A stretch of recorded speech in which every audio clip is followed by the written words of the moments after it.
Салам достор, бүгүнкү сабак аналогияларга киришүү сабагы. Эмнегедир аналогия көпчүлүгүңүздөр үчүн татаал предметтей сезилет. Бирок чындыгында андай эмес. Бүгүнкү жана мындан кийинки боло турган сабактарда аналогия деген эмне, анын кандай түрлөрү бар, аналогиялардын туура жоопторун табуунун кандай ыкмалары бар деген суроолорго жооп беребиз. Аналогия предметтердин, кубулуштардын кандайдыр бир белгисине, жалпылыгына карата келип чыккан окшоштугу. Аналогияларды маселелерди чыгарууда, кимдир бирөөнү ынандырууда, сабактарда колдонсок болот.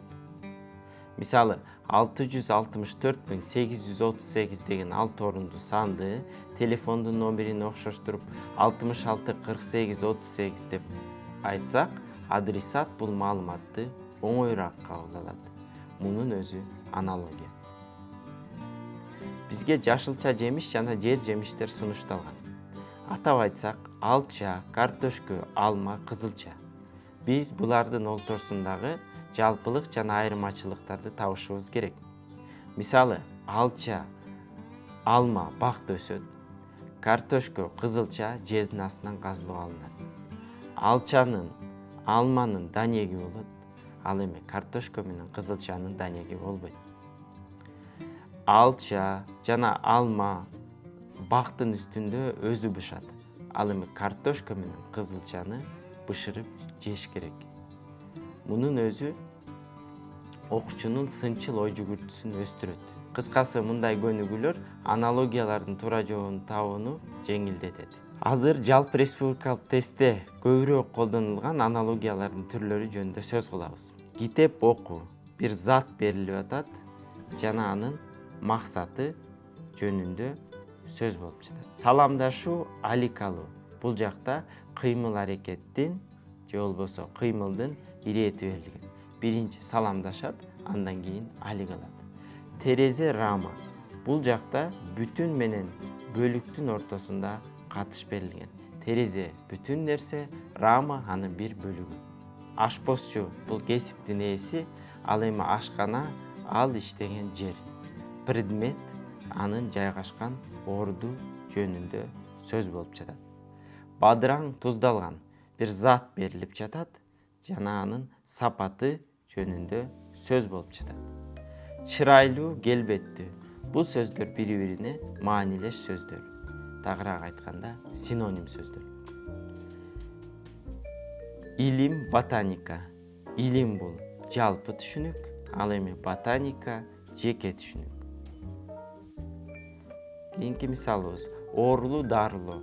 Дарылоо керек, анткени ал оорулуу. Бул сөздөрдүн ортосунда себеп натыйжа байланышы берилген. Жазуу, эстеп калуу. Биз бир нерсени эстеп калыш үчүн жазабыз. Демек, бул сөздөрдүн ортосунда кыймылдын максаты берилген.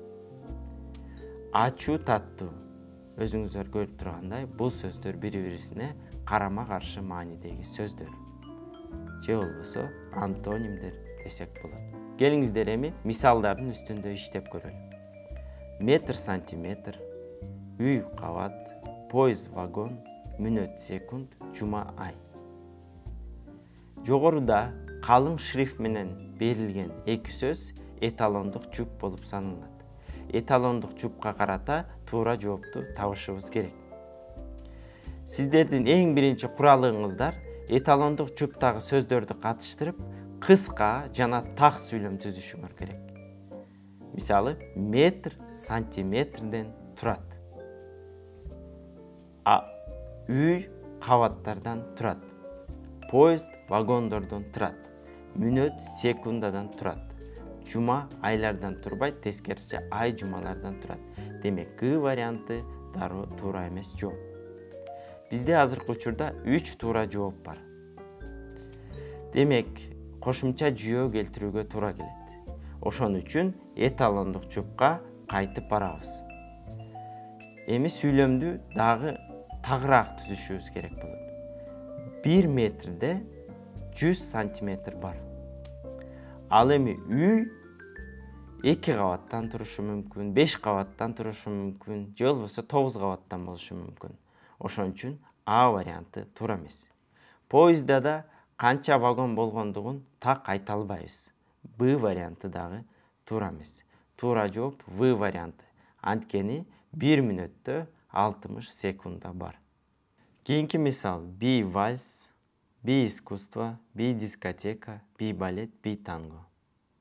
Эталондук чупка кайтып барабыз. Эталондук чупта B жалпы түшүнүк.